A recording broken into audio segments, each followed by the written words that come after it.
ายดีสวัสดีน้องวันนี้มาอยู่กับสองน้องออนซาลาวไต่น้องออนพาทุกคนมาอาบน้ำกลางทุ่งนาน้องวันนี้เนาะแต่ว่าน้องออนได้มาเผากาเนาะเผากาอยู่หน้าเอื่อยน้องวันนี้เนาะเพราะว่ามันส่วนมาดิดน้ำเลยน้องออนเลยแบบค่ำเลยน้องออนก็เลยสิอาบน้ำอยู่น้ำสางกลางทุ่งนาเพื่อนเห็นน้ำสางมันใสๆเนี่ยเลยสิพาน้องมาอาบน้ำกลางทุ่งนากันเลยเนาะเห็นได้คนกับคอมเมนต์ว่าน้องออนเฮ็ดคลิปอาบน้ำเรื่องนี้เนาะยอดวิวกันดีเนาะขอบใจ FC ทุกคนเนาะที่เอ็นดูน้องออนเนาะที่ถึงใจเนาะขอบใจได้หลายที่ให้โอกาสน้องคนนี้เนาะก็ขอบใจ FC ทุกคนเพราะว่าทุกคนคอมเมนต์มาแบบไรน้องออนกับอ่านทุกคอมเมนต์เนาะมาคอมเมนต์ส่วนรายกับมีแต่ทางบวกเนาะส่วนน้อยสิมีทางลบกับมีบางคนคอมเมนต์อาจจะเป็นลบๆในจักน้อยเนาะน้องออนกับขั้นคอมเมนต์บ่ดีน้องออนก็เลยนํออกกับขอโทษนำหลายๆเนาะน้องออนก็บ่อยากต่อรักต่อความเนาะน้องออนก็สิเอาแต่สิ่งดีๆที่ FC ทุกคนคอมเมนต์มาเนาะน้องออนก็สิไปพัฒนาเนาะ FC แนะนำน้องออนมาในใดน้องออนก็ยินดีที่พัฒนาเนาะออนแบบว่ามื้อนี้ลมดีๆเนาะมื้อนี้ลมก็แห้งเนาะเสียงอาจสิบ่ชัดเจนก็ขอโทษขออภัยนำทุกคนหลายเด้อทุกคนพาทุกคนไปอาบน้ำกลางทุ่งนาเนาะนี่เป็นหน้าเอื่อยเนาะน้องออนก็มาดินน้ำเพิ่นเพราะว่าเพิ่นชวนมาจักตอกกะเนาะน้องออนก็เลยมาจักตอกกะน้ำเพิ่นเนาะว่าตอกกะเพราะว่าเฮายามนี้เนาะยามเผากะเฮาก็จักตอกกะไว้ไทหน้าฮูดเนาะไทหน้าฮูดนี่จักตอกกะอันนี้เนาะประมาณนั้นมื้อนี้น้องออนก็แต่ว่าบรรยากาศมันก็ดีเนาะมื้อนี้เนาะมันมืดคือมืดคนบาดแดดบาดอันยังออกเนาะเพราะว่าเวลายามนี้มันนานค่ำเนาะประมาณซ้ำคือว่าน้องออนซ้ำ5 โมงนี่ก็แจ้งเลยเนาะประมาณ5 โมงก็แจ้งถ้าเป็นตอนแรกกับประมาณ6 โมงจนสิเข้า7 โมงก็ได้ค่ำแล้วมันนานค่ำเนาะนั่นเนาะมูเป็นอย่างน้องกลางคืนเลยเดียวกลางเว้นลายยามเนาะยามของมันเนาะพาทุกคนไปอาบน้ำกลางทุ่งนาเลยเนาะเห็นหลายคนก็คอมเมนต์หลายเนาะเห็นเนาะไอ้คลิปอาบน้ำนี่เนาะไปเอามาข้ามหน่อยเพราะว่าก่อนนะเนาะเพื่อเขาจะกินสมเนาะเอามาข้ามหน่อยเลยแล้วก็อาจสิบ่ชัดเจนขออภัยใน FC ทุกคนหลายๆนะพาทุกคนไปเอามาข้ามหน่อยหอยอยู่ไปนะย่านนี้มันมีหมากสมมีมะขามมะข้อข้ามหน่อยเฮาตำเจียวปลาเล็ดกินจีเสียบอู้ปะพาทุกคนไปเอาเลยบอกอยู่ปัญญาน้ำลายนี่เนาะทุกคนเฮาสิพาทุกคนมาเอามาขามหน่อยแบบโคตรเป็นลายเลยเพราะว่าถ้าที่ขึ้นมาขามต้องระวังก่อนเนาะทุกคนไม่ว่ามันมีแตนเนาะแปลว่าเขาเพิ่นมักมีแตนอะไรตรงแบบมาข้ามหน่อยหอยอยู่ไปนะคุณเห็นบ่เป็นแต่แซ่บอร่อยจริงๆตำเจียวปลาแดกจีกแซ่บสดๆน้ำลายแตกนะคงผู้วังก็หลังจากที่เฮาเอามาข้ามแล้วเฮาก็จะสิไปอาบน้ำเนาะฝากทุกคนเด้อให้กำลังใจน้องออนซาเล่าไต่เด้อทุกคนเด้อเพื่อน้องออนเฮ็ดคลิปต่อไปก็ขอบใจFC ทุกคนเด้อที่เอ็นดูเมตตาน้องสาวคนนี้เนาะแต่น้องสาวสุภาพทุกคนขึ้นเอามาข้ามเลยเนาะขึ้นเองน้องวิไฟขึ้นให้กินห้าก็ต้องปีนเองเนาะแล้วบกขึ้นก็ได้แล้วเขาจองเอาก็ได้เนาะแล้วมันมีหลอกมันนั่นหลอกก็มีเนาะหลอกมาข้ามหมาคือมีเสียงมาเคยขึ้นตอนนั้นเนาะเต้นตอด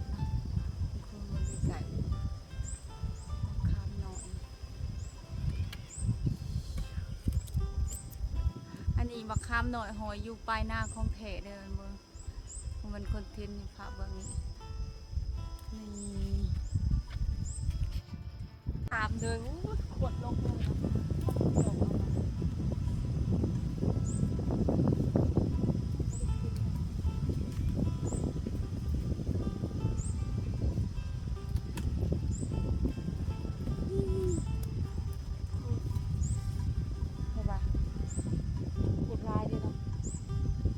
หัวเดียวเลยเนาะ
นี่เลยทุกคนนี่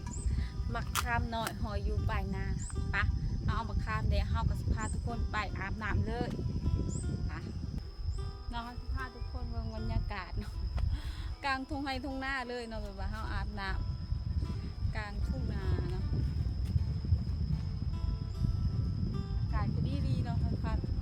คนมาเบิ่งเนาะบรรยากาศลมพัดเย็นจอยเนาะตอนกะน้ำตามลำเสเนาะนี่เป็นน้ำเนาะน้ำสางกลางนาเลยแบบว่าน้ำสางนี่เขาสามารถอาบได้ใส่ได้เฮ็ดกินเห็นอยากได้ยังเนาะแต่ว่าสิให้ไปกินบ่ได้แล้วเขาบ่ได้กินเขามีน้ำสางที่เทิงกินเขาต้องได้ซาประมาณ2-3 เดือนเอามากินเนาะลมก็แห้งๆเนาะเสียงอาจสิบ่ชัดเจนก็ขอโทษน้ำทุกคนหลายๆเด้อ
เฮาอาบน้ำแล้วเฮาก็